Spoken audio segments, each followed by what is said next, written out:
Warning. The following fanfic reading is for mature audiences only. It contains graphic content such as blood, gore, death, graphic descriptions of executions, and adult jokes. Viewers' discretion is advised. Bullet Point. Written by Reeve. Chapter 1. Conscientious Objectors. Day 1. 12:20 p.m.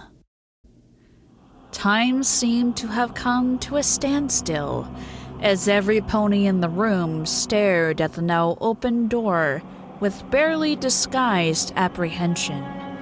The mastermind's words were still ringing in their heads, even though the screen had now reverted to its blank format. Occasionally, their eyes would dart to another pony in the room, each one conveying the same unspoken message. Will they try to kill me? Oh, for the love of... cried out a voice, pulling every pony from their silent accusation to instead stare in surprise at the sky blue Pegasus with a lock of yellow mane. This is ridiculous! There's no axe-wielding maniac waiting for us out there. But if you're all too baby, then I'll go first. With that gallant statement, she stormed forward, trying very hard to keep her face steely and determined. When she reached the door, she stopped ever so briefly, as if wishing some pony would call out and take her place. When none did, she gave a small swallow and stepped firmly through the threshold. What had they really been expecting? Certainly, at the mention of axe-wielding maniacs, they had realized what a silly notion their trepidation had been. But nonetheless, they all released a collective sigh of relief when the mare turned to face them, a triumphant smirk on her face. The next few seconds consisted of the rest of the group funneling out of the dining room into a spacious corridor before semi-intentionally forming a circle and looking around at one another, as if sizing each other up. Well, that was downright idiotic of you! Trixie chastised the Pegasus, breaking the uncomfortable silence that had risen. But then, I wouldn't expect any less of an airhead Pegasus. Hey, watch it, Missy. You're talking to the one and only lightning dust here. A small beeping encouraged Twilight and Pinkie, as well as a few others, to glance down at their health computers, which were now displaying a new screen. This one showed a digital image of the Pegasus, as well as a table of text, detailing some basic physical information. The whole thing was headed by the line, "Lightning Dust, Daredevil." Say that like Trixie is supposed to have heard of you. This statement resulted in another wave of beeps, and a new image appearing on every pony's screens. This one showing Trixie with the heading, "Trixie, Showmare." You're one to talk, Miss Third Person. Lightning retorted, earning a dark glare from Trixie. Please don't fight. A timid voice spoke out, one that would have been missed entirely if Trixie had opened her mouth again. Instead, every pony turned to see the small earth pony Twilight and Pinkie knew from their trip to Manhattan. Coco Pamel, fashion designer. Yeah, if we're gonna get out of here, we can't start turning on each other. His sagely comment was followed by another series of beeps. Soren, Wonderbolt. Very well. Trixie was merely attempting to make it clear to Lightning how utterly foolish it is to just storm through a door that only opened at the command of a mysterious psychopath who wants us to kill each other without at least checking for traps first. I'll keep that in mind, Mom. Lightning spat back, turning away from Trixie, who did the same while turning her nose in the air. That doesn't seem right at all. The unnaturally tall and skinny unicorn chipped in thoughtfully, a hint of a prance accent hidden by her upper-class tone. This mastermind wishes us to kill each other as part of their game. They would surely find little amusement in watching us die any other way. Fleur-de-lis, noble. Ugh, finally! Some pony of intelligence within this group of dullards. Blue Blood moaned, earning him some angry glares, even a withering look from Fleur herself. Prince Blueblood, noble. Ignoring that. I think the little lady had the right idea. We should be working together if we're gonna get out of here. Brayburn, apple farmer.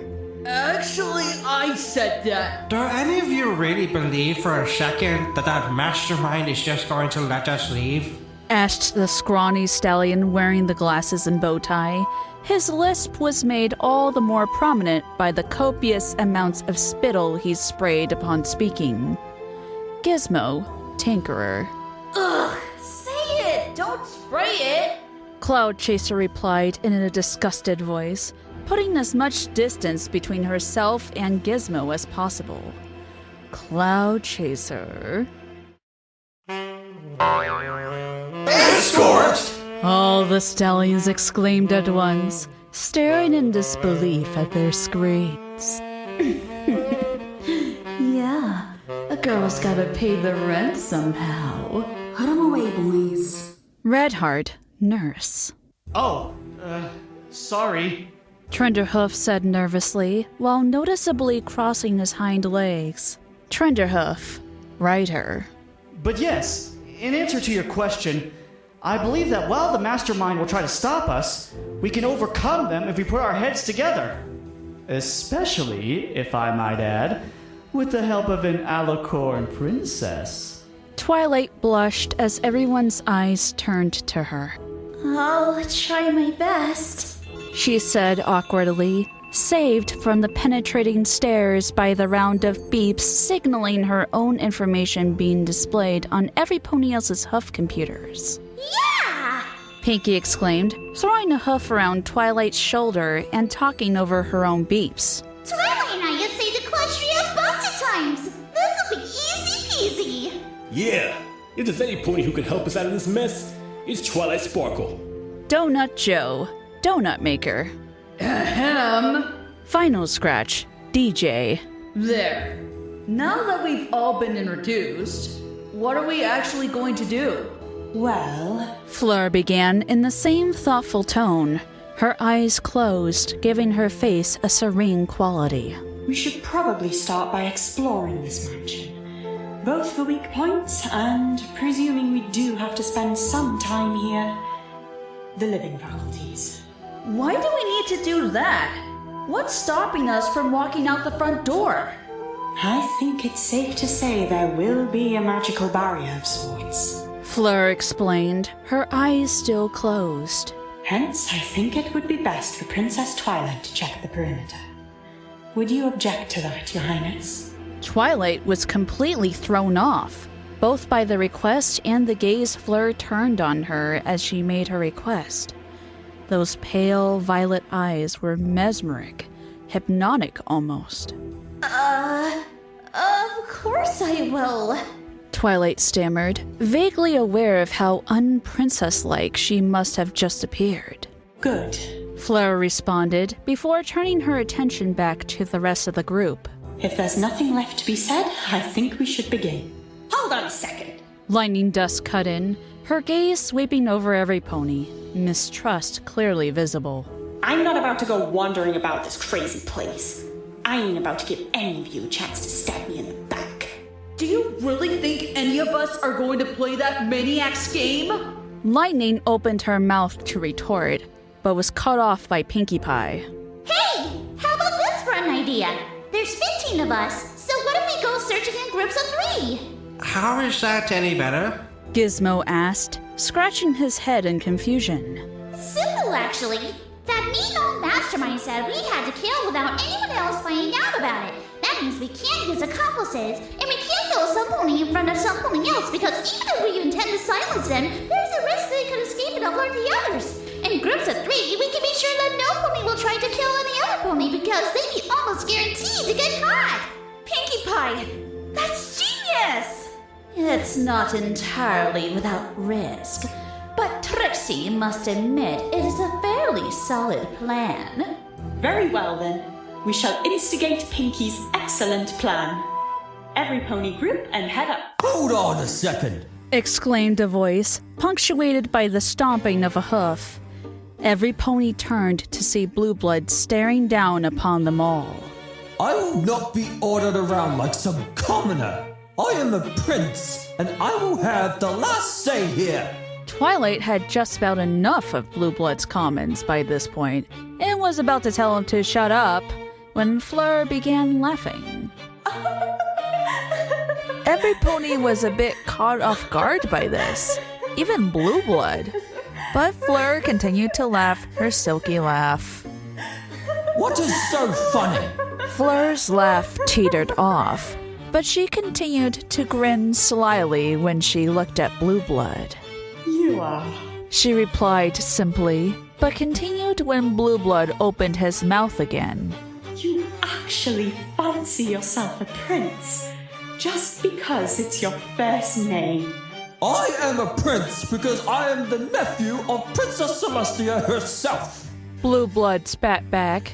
This didn't shift Fleur's smile at all. Oh, please. I know even you don't believe that. Celestia only made you and your ancestors honorary members of the royal family, so you could continue to feel important and not disrupt her attempts at unifying the three pony tribes. Face it, Blue Blood, you're not a prince. You're nothing more than a jumped-up noble.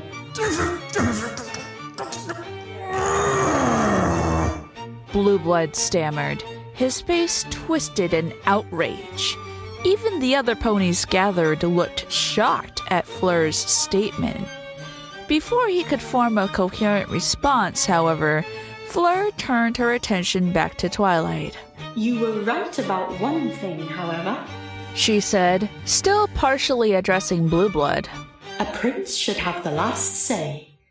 Or princess, as the case may be. Blue Blood then directed his anger at Twilight, a fire of pure, undiluted hatred burning in his eyes. Twilight stood up straight, refusing to wither under his gaze, refusing to appear weak in Fleur's eyes. So, Princess Twilight, do you agree with the plan? Twilight met Fleur's eyes. She was hard to read. Twilight couldn't be sure what it was she was seeing in them. When she made her response, however, she made sure to be looking back at Blue Blood when she did. I do. Day 1, 1:05 p.m. I mean, damn, girl! You got some sass, you know what I'm saying? Yes, Final. I gather that the last dozen times he said so. Twilight replied as they walked down the wide marble staircase in the entrance hall. Vinyl was definitely growing on Twilight.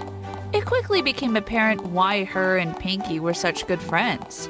With their bubbly attitude and ongoing nature, they could have been sisters. I know, but still, the way you gave it to Blue Blood was nothing short of awesome. It was Fleur who did most of the giving to. I just tried to assert myself. And boy, did you! He looked like he was about ready to murder you. Both Vinyl and Twilight stopped dead in their tracks as the possible implication of Vinyl's words sunk in. I didn't literally mean... I know you didn't. The awkward silence began to stretch until it was finally snapped by periodic clopping and high-pitched singing of Pinkie Pie catching up behind them. Say, how you doing? I'm gonna make you smile and I will brighten up your day. Sorry it took so long, girls. Pinkie apologized, bursting in between them. I don't know how long we were asleep, but I really had to go. That's all right, Pinkie, Twilight assured her, glad at the change of subject. So this is the main door then? Vinyl pointed out, drawing both Twilight and Pinkie's attention to the front of the entrance hall, where a pair of incredibly tall and heavy-looking double doors stood wide open. Beyond them lay the perfect view of the main pathway leading from the front of the mansion all the way out the surprisingly long distance to the iron gates where it all began. As the trio strode over to the doors, a familiar beeping caused them all to look down at their hoof computers, upon which a new stark white screen had appeared, this one showing nothing but text. Due to the nature of the front doors, they will be opened and closed automatically. They will close and lock every night at 10 o'clock p.m. and only reopen at 7 o'clock a.m. the following morning. Every other door in and out of the manor house will remain unlocked throughout the night. I wonder how many doors there are. Once they all read the message, they carried on their way through the doors and out into the fresh air. Ooh! You smell that? That is the smell of freedom! Don't speak too soon. That doesn't look like freedom. Vinyl corked an eyebrow, confused by the wide-eyed stares on both Twilight and Pinkie's face. Looking back out over the grounds, she telekinetically raised her sunglasses off her eyes and saw what she had missed. Instead of seeing a sky of calm blue, she was instead greeted by an overcast of swirling, pulsating colors, making the sky look like some organic cloud had been stretched right over their heads down to the horizon. What the heck? Is that a force field? It looks like it, but certainly not any I've ever seen, Twilight replied, taking the first steps over the concrete slabs forming the floor just outside the front of the mansion. As the three mares walked down the final steps to the grave path, Pinkie spoke up. Hey, Vinyl, we never did ask. How come you're here? Me? Vinyl asked, dragging her attention away from the eldritch sky. I got this letter hiring me to do the music for a party here. A letter? Pinkie repeated, both her and Twilight giving Vinyl the same curious glance. Could we see it? Sure, Vinyl obliged, pulling a crumpled sheet of parchment from her saddlebags and passing it over to Pinkie. Guessing what Pinkie was going to do, Twilight brought their own letter out from her bags and brought it over next to the one Pinkie was now holding. The writing's identical. No big surprise. They were obviously fakes intended to lure us all here. Which raises the good question, Twilight began, passing Vinyl's letter back to her and returning her own to her bags. Who is behind this? Any thoughts, Twilight? Pinkie asked. Sure, the unicorn could easily deduce the answer. Twilight indeed opened her mouth, seemingly ready to make a suggestion, but then she seemed to have an afterthought and instead turned to Pinkie with a smile on her face. Actually, Pinkie, why don't you tell us your thoughts on it? Me? Pinkie repeated, surprised. She didn't have any clue who could be the one responsible for this, but Twilight was watching her expectantly. Even Vinyl was looking at her. Well, I first assumed it was someone who had reason to be angry at us. One of our old enemies, perhaps. But that wouldn't explain why any pony besides us two are here. Twilight nodded, encouraging her to continue. If it was, however, then the question is which? Discord obviously has the power, but killing isn't really his style. Besides, he's been reformed. If he was going to turn on us, he'd have us all here as well as the princesses. Now this is right up Chrysalis' street, but as a changeling, she wouldn't have nearly enough power to do all this. Plus her magic is green, so this force field wouldn't be all multicolored. With Nightmare Moon gone, it leaves only Sombra. It's hard to say since we barely interacted with him, but he lost his physical form and powers, so even if he would do this, he probably couldn't. Sorry, Twilight, I don't have a clue who could be behind this. Pinkie looked back to Twilight expecting to see disappointment, but instead, Twilight was grinning proudly, and Vinyl was smirking and nodding her head impressed. No, Pinkie, that was perfect. I couldn't expect you to reach a definitive conclusion, but that was all incredible displays of deduction. Thanks, Twilight. Pinkie said sincerely, beaming at her friends. I did learn from the best, after all. Really? Who was that? Twilight and Pinkie shared a smile before looking back at Vinyl. Well, there was this one time we were delivering a cake on a train. It was like a Sherlock Holmes episode. A Sherlock Holmes mystery. I was Sherlock, and, well, Twilight was Watson, of course. And then we were trying to figure out who stole the cake. Day 1, 3:41 p.m. All right, that's the last of us. Brayburn announced as Blueblood, Trenderhoof, and Gizmo entered the dining room. Good. Fleur said, rising from her chair to address them all. Now that we're all here, we can report back our findings. I think it best we start with Princess Twilight. Twilight nodded, standing up and looking out over her waiting audience. Well, Pinkie, Vinyl, and I did as Fleur suggested and went to check the perimeter. When we came to the front doors, we received a message on our computer things. They read, Don't bother, Twilight. Vinyl interrupted, fiddling with her own hoof computer. I got this. A few seconds later, the room was filled with another wave of beeps, causing every pony to look down at the computers. The message that had appeared to Twilight, Pinkie, and Vinyl now displayed before them all. This one now displayed against a black background. How did you do that? Email. I work with technology all the time. It's no biggie for me. So the front door is automatic. A bit like the dining room door then. All right, carry on. Once we got outside, we noticed the sky. You probably saw it from the windows? Twilight checked, receiving a number of nods. She carried on. We guessed it was some kind of force field, and once we reached the entrance gate, we managed to confirm that a magical dome is indeed encasing the entire manor, grounds and all.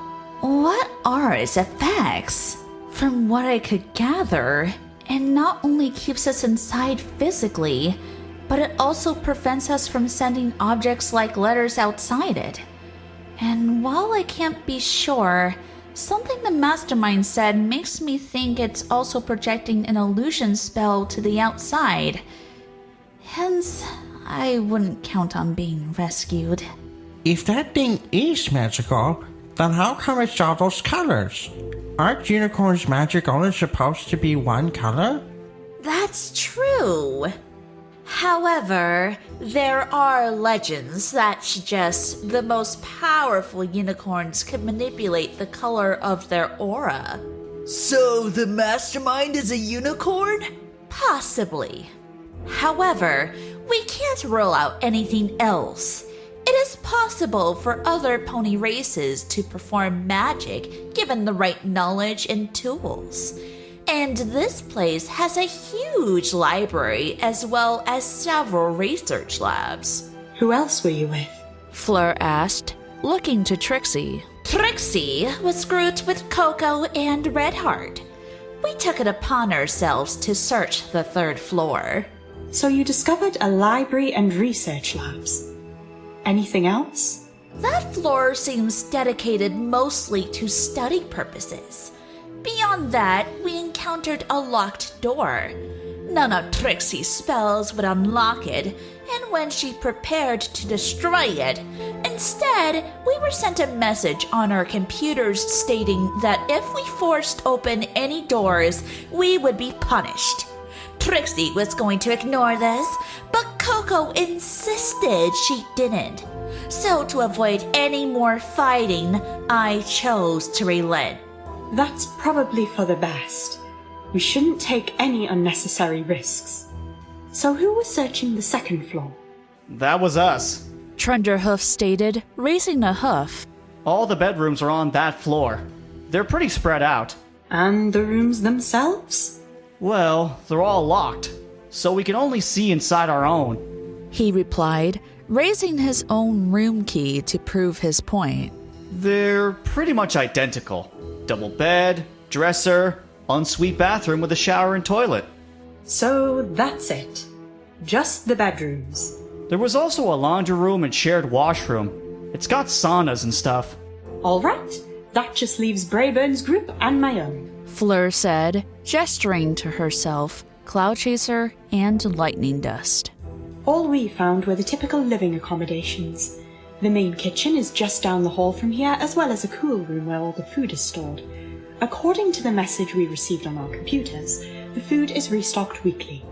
As well as that, there are also several parlors and what I believe are game rooms.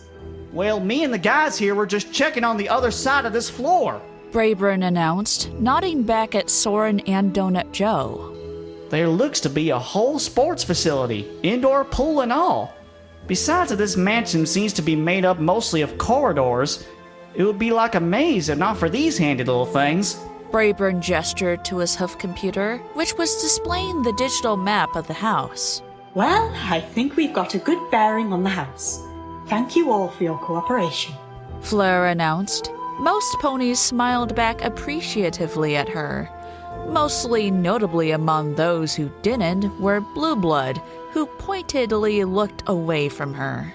I know we're all eager to get out of here, but I am famished. And we can hardly investigate on empty stomachs. I second that. Vinyl said, standing up. How's about we head down to the kitchen and fix up some late lunch? Let me. Donut Joe offered, walking to the door. Cooking is kind of my thing. I'll help. Coco called out quietly, running out the room behind him.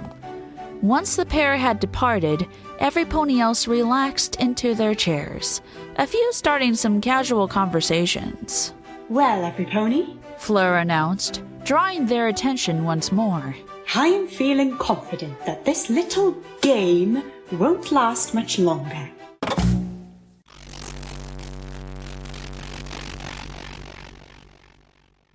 Is that what you think, is it? A familiar voice asked, almost sounding amused. Every pony in the room seemed to stiffen in their chairs, looking at the monitor, which had once again come to life, showing the same distorted screen. And why is that, I wonder? Is it perhaps because you genuinely believe you can defy me and escape? Mastermind, I was wondering when you'd show up again. And yes, in answer to your question, I do believe we can beat you. Such confidence! One such as you is wasted on the outside world. You say that like you got some beef with Equestria. That's silly. Equestria is the best. How can any pony not love it? My beef does not lie in Equestria itself, rather those who plague it. Look, buddy, there are tons of great ponies out there. Generalizing like that just isn't cool. And if you have a problem with ponies, then why did you bring us here? I have my reasons. We get it. You're mysterious. What do you want? Teaching you some manners would be a good start. Yes, Master? But for now, I simply wished to remind you of your current predicament. Your game? Well, if we haven't made it clear, we're not playing. We are not going to kill each other. Are you sure? Mastermind asked, a hint of enjoyment in its voice despite all the static. Can you really be sure that everyone else in this room has the same selfless standpoint as you? Can you really tell me you'd trust every one of them with your life? Trenderhoof seemed to shrink in his seat, not daring to respond or make eye contact with any pony else. Who are you? Gizmo asked. causing every pony to give him a condescending look. I just thought I'd ask. Well, you're welcome to try and figure it out. But don't expect me to make things easier for you. Oh, I think I smell your lunch approaching. Indeed, the sound of hoofsteps could be heard outside, as well as a faint aroma drifting through the air. Until next time. The screen went black once more, and the sound cut. When Coco entered the room pushing a tray of donuts, she found the atmosphere one icy silence. Is something wrong? She asked, sounding terrified that she might have done something wrong. It's nothing, kid. Let's just eat. Day 1, 5:02 p.m. Whoa! Who's that old guy? Pinkie asked, staring up at that oil painting dominating the wall from floor to ceiling in the parlor.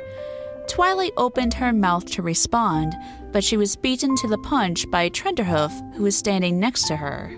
That's Orchid the Omnipotent, he said, gesturing to the picture of the pale pink stallion with his receding purple mane and gold-trimmed reading glasses, posed looking thoughtfully away from the painter. So named for his knowledge in all fields of magic, and not just the one associated with his cutie mark, which was plant magic, hence the space dedicated to gardens outside. Twilight looked at him, raising her eyebrows in surprise. I had to write an article on him back in school, he explained with a non-committal shrug. Sounds a lot like you, Twilight. Knowledge of all fields of magic. Thanks, Pinkie. I hope I can reach his level someday. He was truly a great unicorn. Huh, as if. A voice spoke out behind them, causing them all to spin around. They all silently groaned as they saw Blue Blood marching forward to them. Are you seriously going to stand there and deny Orchid was an amazing unicorn? Twilight demanded, not in the mood for Blue Blood's ego. Oh, he was a good magician, no doubt about that. He just wasn't much of a stallion. I mean, look at his horn. They all did. Pinkie couldn't see what the issue was. It looked to be about the same length as Twilight's. However, looking over at the others, she saw Trenderhoof was facing up to Blue Blood, looking thoroughly ticked off. Are you implying there's something wrong with stallions who have short horns? It was then Pinkie noticed that his horn was a relatively normal size, what she'd come to expect from most unicorns. But Blue Blood's was far longer, similar to Twilight's own brother, she recalled. I'm not implying anything. Blue Blood began, turning and starting to walk away. I'm stating it makes you look like a mare. Trenderhoof's face went scarlet as he pursed his lips together, clearly trying to repress the urge to shout after Blue Blood. Oh, I never knew horn length was a sign of masculinity. They aren't! I mean, they are, but... Hey, it's alright. There's nothing wrong with having a short horn. It doesn't make you any less male. Thanks, Twilight. Trenderhoof replied, his shoulders sagging greatly. I shouldn't let him get to me. Yeah, now come on, Trendy. Turn that frown upside down. Pinkie said cheerfully, throwing a hoof over his shoulder. We still got plenty of exploring to do. Day 1, 7:54 p.m.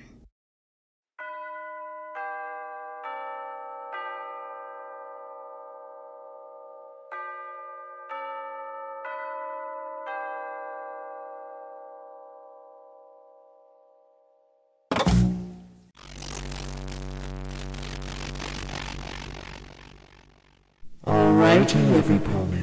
It is getting close to 8 p.m., which means most of you should get ready for bed, because you'll never know what goes bump in the night. Have a good night. It's getting kinda late. Don't you think we should all call it a night? It's okay, Coco. You can head on to bed if you want, Twilight replied, looking up from her book to offer a polite smile. I think we'll stay here and read for a little longer. Coco nodded and departed from the library, leaving Twilight and Trixie to the reading. The room remained silent for a long time, not counting the persistent bouncing of Pinkie, who had taken it upon herself to read the spines of every book in the library. The silence was broken at last by Trixie speaking up. Do you trust everyone? Twilight didn't answer right away, mulling her answer over. Yes. Trixie raised an eyebrow but didn't respond. I know some ponies here aren't the most pleasant, but I genuinely don't believe they have it in them to kill another pony. You always insist on seeing the best in other ponies, Trixie replied, still scanning over her own book. I'm not sure whether it's a good thing or not. Hey girls, check out what we found, Pinkie announced, causing Twilight and Trixie to both look up from their respective books to see Pinkie and Donut Joe approaching, the latter carrying a book. Some of them are pretty eccentric, but I could give a few of them a go. Donut Joe chipped in. He then seemed to catch himself. Oh, we weren't interrupting you two, were we? Twilight and Trixie looked at each other briefly, seeming to come to a silent agreement before looking back. No, it's okay. We were just about to leave anyway. Day 1, 11:12 p.m. Twilight! Are you asleep? Twilight, who had been sleeping quite peacefully, groaned at the sound of her friend. What is it, Pinkie? I was just wondering if you were asleep. I'm obviously not asleep, or I wouldn't have responded. There was a long moment of silence in which Twilight briefly wondered if Pinkie had left and returned to her room. Oh, yeah! Twilight sighed, accepting that she wasn't about to get back to sleep anytime soon. She telekinetically lifted her key from the top of the dresser, put it into the lock, and opened the door. Pinkie merrily trotted on in and plopped herself down at the foot of Twilight's bed. Did you want something? Twilight asked curiously when she sat up, only to find Pinkie staring at her. Pinkie sighed loudly, her hair deflating slightly. Twilight, are we ever going to get back to Ponyville? What? Pinkie, how could she even think that? Twilight asked, surprised at seeing her normally so optimistic friend looking so forlorn about their current situation. Listen to me, Pinkie Pie. No matter what happens, we will leave this place. We will go back to Ponyville and see our friends. You hear me? Pinkie nodded, looking slightly reassured by Twilight's words. Twilight scooted forward and embraced her, comforted by Pinkie returning the hug. I trust you, Twilight.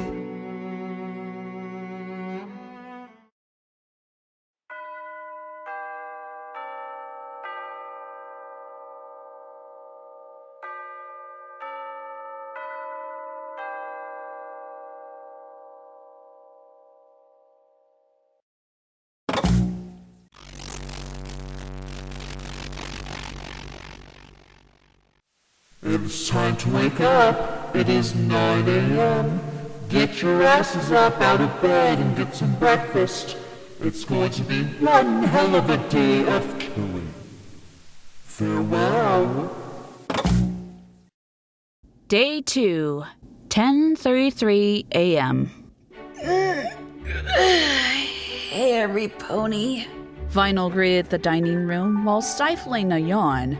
Sorry I'm late. I slept like a log. Those beds are amazing. When we get out of here, I'm taking one of those with me. Well, now that we're all here, Fleur began looking around at all the gathered ponies. I think we should probably meet here every morning for breakfast, obviously, but also to plan out what we shall do. It should probably also be stated that we should all meet at 9. That way, we aren't left waiting on the sloths. All right. I'll get up earlier. No need to bite my head off. So, Fleur interrupted before Trixie or anyone else could chip in. has any pony any thoughts on what we should do? Well, Trixie and I found some interesting spell books yesterday. I'm not sure what we can find, but given a little time, we might be able to come up with something that could help us get out. Excellent idea, Princess. I'm sure we'll all be free in no time with the pair of you working on it. I guess I could lend a hoof with that.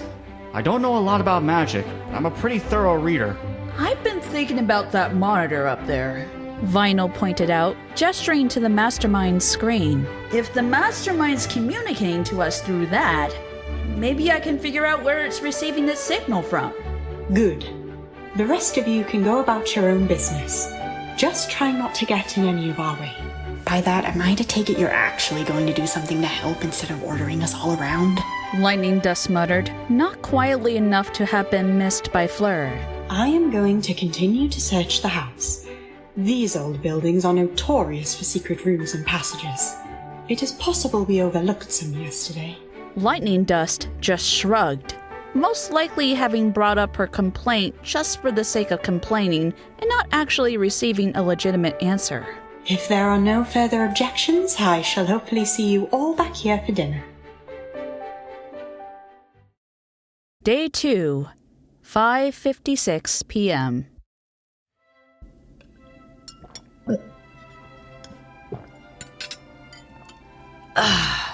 So, I guess I'll keep trying tomorrow. Vinyl finished while taking a gulp of cider from her glass. My head's fried. No worries, Vinyl, Soren assured her, shoving a forkful of salad into his mouth. Gizmo can take over for the rest of the evening. I can? Gizmo exclaimed, surprised at being dragged into the conversation. Of course. You're a tinkerer. You know how to work all that techie stuff, don't you? No, I work with widgets and mechanisms. I don't know the first thing about electronics. Well, that's the next best thing. Soren responded with a shrug. Just fiddle about for a bit. What could go wrong? Yeah, Gizmo. Be a team player. Vinyl goaded, levitating a slice of tomato into her open mouth. What about you girls? Redheart began before Gizmo could begin arguing again, looking over at Twilight and Trixie sitting across from one another. Did you come across anything? Plenty of interesting stuff. Unfortunately, not anything that can help us, but then there are plenty of books up there. It'll take a while for us to find anything of value. How about you, Pinks? What have you been up to? I've been playing out how I'm going to murder every pony in their sleep. Pinkie replied casually while cutting her cucumber up into slices. The handful of ponies around her fell silent, staring at her with wide, horrified eyes. Pinkie exclaimed before bursting into hysterical laughter.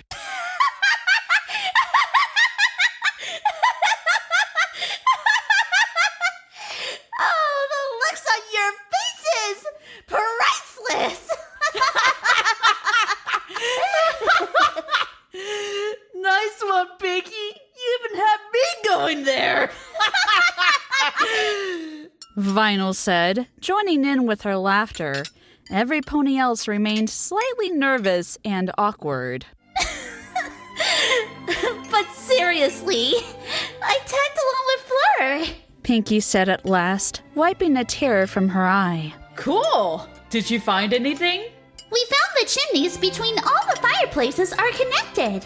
Pinkie explained, sparking the interests of the others in the group. If you climb up one, you can crawl through little tunnels into the others.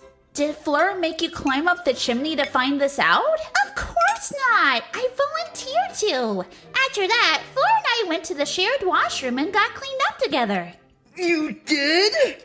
Soren asked, a pink hue creeping over his muzzle. Yeah?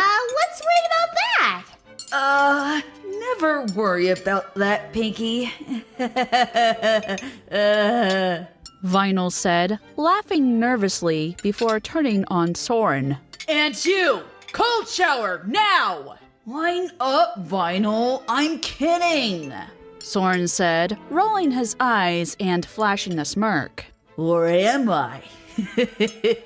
Twilight! A voice spoke out, causing them all to look up from their plates. I need to talk to you. Twilight stared back at Blue Blood, trying to decide whether it would be better to tell him no outright or get it over with as quickly as possible. In the end, she decided she would at least try to be civil. Talk away, she replied curtly, wiping her mouth with her napkin. In private. Twilight looked back at her friends who were all giving her wary looks before turning back and answering. Fine, just make it quick, she said in a neutral tone before standing up and following him from the room. As they left through the door, Coco was forced to jump out of the way to avoid having both her and her tray of desserts knocked over. Is something going on? She asked in a worried tone as she hurried over and began placing down bowls of steaming chocolate pudding in front of each pony. Oh, it's fine. They're just having a polite discussion. Hey, I hope you're getting something to eat and not just serving us. Redheart said as Coco placed a bowl before her. Oh, yes, me and Joe are eating our food in the kitchen while preparing every— Are you kidding me? Twilight screamed from outside the dining room, causing every pony to fall utterly silent and snap up straight.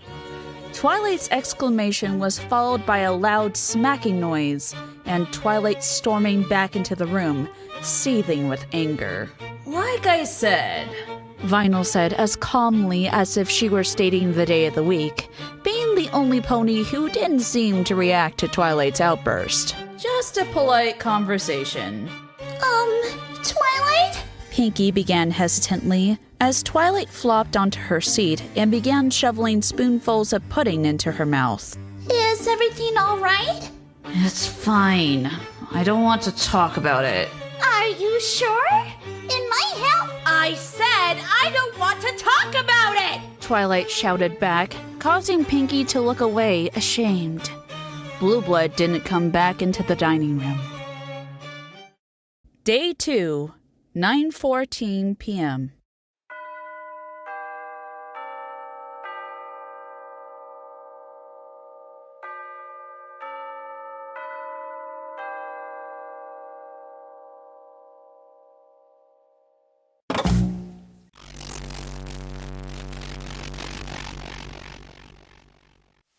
All right, every pony. It is past 9 p.m. It is officially nighttime, which means most of you should get ready for bed, because you'll never know what goes bump in the night. Have a good night. I'm sorry for snapping at you earlier, Pinkie, Twilight said for the dozenth time as Pinkie and Vinyl walked along the hallway to the bedrooms. I told you already. It's okay, Twilight. Indeed, she had forgiven Twilight. She could understand the effect Blue Blood had on ponies. What did he do that made you react that way? He... Twilight began, before sighing and shaking her head. Doesn't matter. He was just being an ass. So, nothing out of the ordinary then. Vinyl replied, earning a smile from Twilight. They reached a door which Twilight stopped by. This is my stop, she said, bringing her key out of her bag. I'll see you girls in the morning. Are you sure you want to call it a night? I'm feeling kind of hungry. We could go down to the kitchen and fix up a snack. How are you still hungry after that dinner? Pinkie just shrugged. I don't know. I think I just have a bottomless stomach. Well, no. I'm pretty tired. You can go if you want, but I'm going to try and get some sleep. All right. Sleep tight. I will. Good night, girls. Twilight bade before entering her room and closing the door behind her. The sound of the lock clicking, echoing through the hall. Are you coming, Vinyl? Pinkie asked, turning to the DJ. Yeah, I could eat. Let's go. As the pair walked down the corridor, they carried on making small talk. I'm just saying, Pinkie. You can't do it. It's nothing to be ashamed of. I can do it! Pinkie exclaimed, reaching up with her hooves and clutching her nostrils shut and clenching her lips tight before trying to exhale as hard as she could. What quickly resulted were her eyes rolling back, her face turning blue, and Pinkie collapsing to the ground, gasping desperately.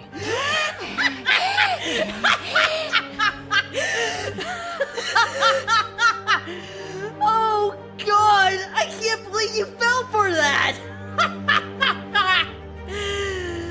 Vinyl burst out laughing at Pinkie, who was now stumbling to her hooves, her head spinning. Oh, ha ha!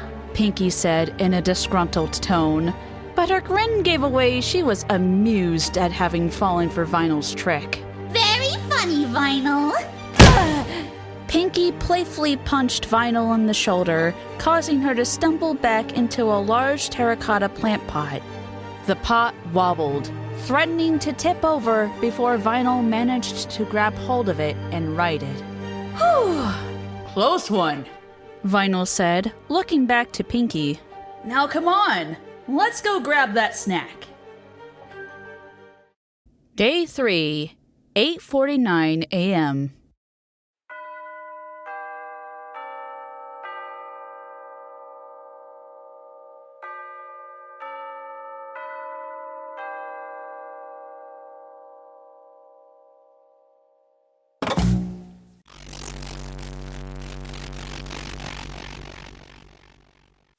Alright, good morning every pony. It is almost 9 a.m.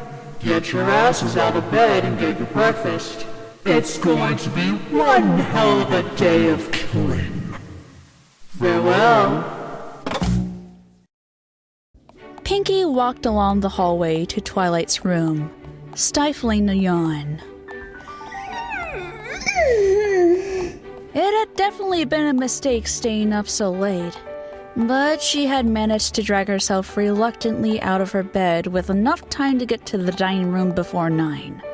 As she reached Twilight's room, she opened her mouth ready to call out, but was interrupted by the sound of approaching hoofsteps. Pinkie looked up to see Trixie and Coco approaching from the opposite direction. Would you two please hurry up? We're all in the dining room waiting for you. Trixie, it's not 9 yet, so they aren't really late. Well, the earlier we can get started, the better. Is Twilight in there? Yeah, I'm just about to knock. Pinkie explained, turning back to the door. Twilight! Wakey wakey! Pinkie reached out to wrap her hoof upon the door, but as soon as she made contact with it, the door gave way, swinging open slightly. Surprised, Pinkie glanced over it at Trixie, who just raised a curious eyebrow. Looking back, Pinkie stepped forward, tentatively pushing the door open. An unfamiliar feeling of foreboding rising in her gut. The first thing Pinkie noticed were the red bed sheets hanging off the bed. Wait, red? Twilight sheets are white. I saw them last night. From there, Pinkie's eyes traveled up, and her heart stopped.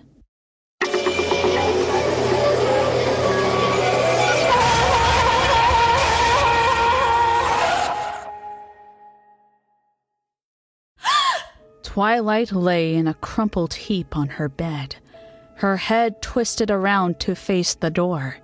Her mouth was hanging agape, her eyes wide and glassy, completely devoid of light.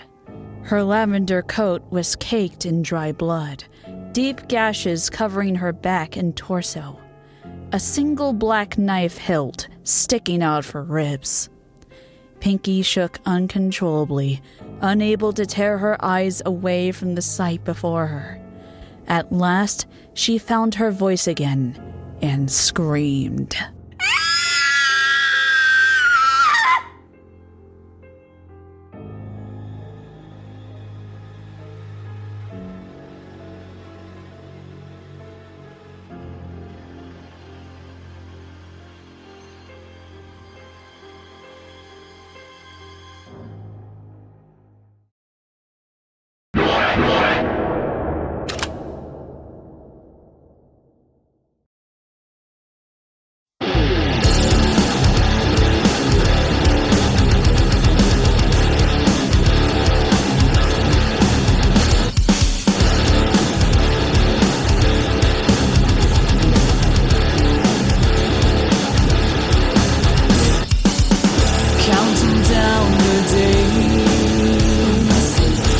Say goodbye to your careless ways.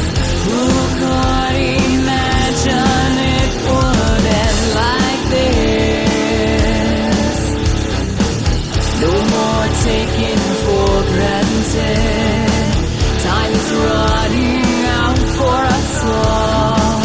Who could imagine it would end like this?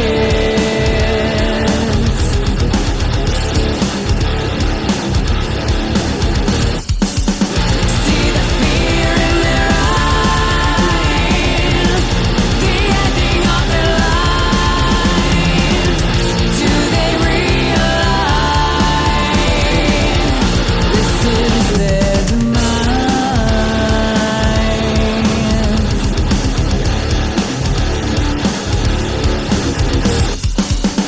There's nowhere to run.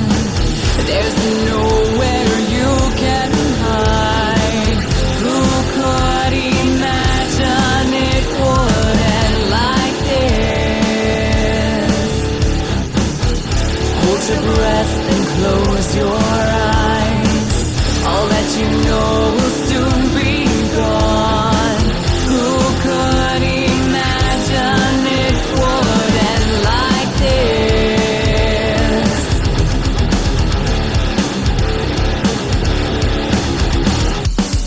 See the fear in their eyes, the ending of their lives. Do they realize this is their demise?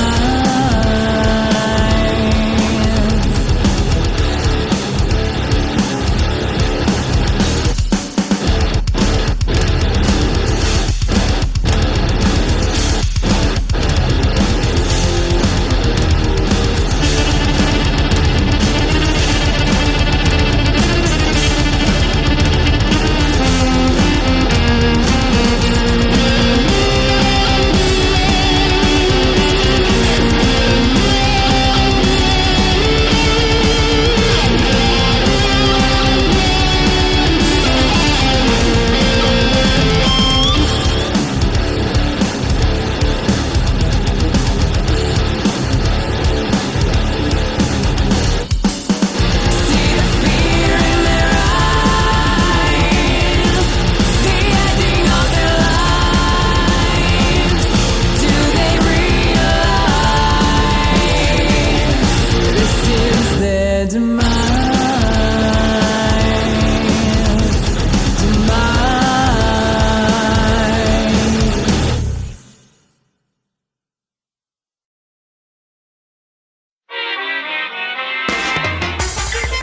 Airplane, go the fuck away. I'm trying to record here. Oh. Excuse me. Is something going on? Oh, stupid fucking car. I really hope that didn't pause. I'm gonna cry if it did. France accent, isn't that a French accent? That does not seem right at all. The only thing I can say in a French accent is, this is the air on my head. I'm not gonna lie, Pinkie. You and Fleur cleaning up in the shower is completely hot. I mean, seriously. Mirror and bears together in the shower, literally cleaning together. Oh, that's literally the best in the world. Wait, did I say that out loud? You heard nothing. You heard absolutely nothing.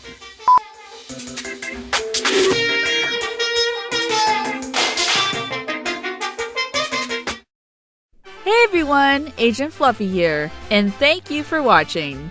If you enjoyed this video, please like and subscribe to my channel. If you want to support me even more, feel free to support my Patreon.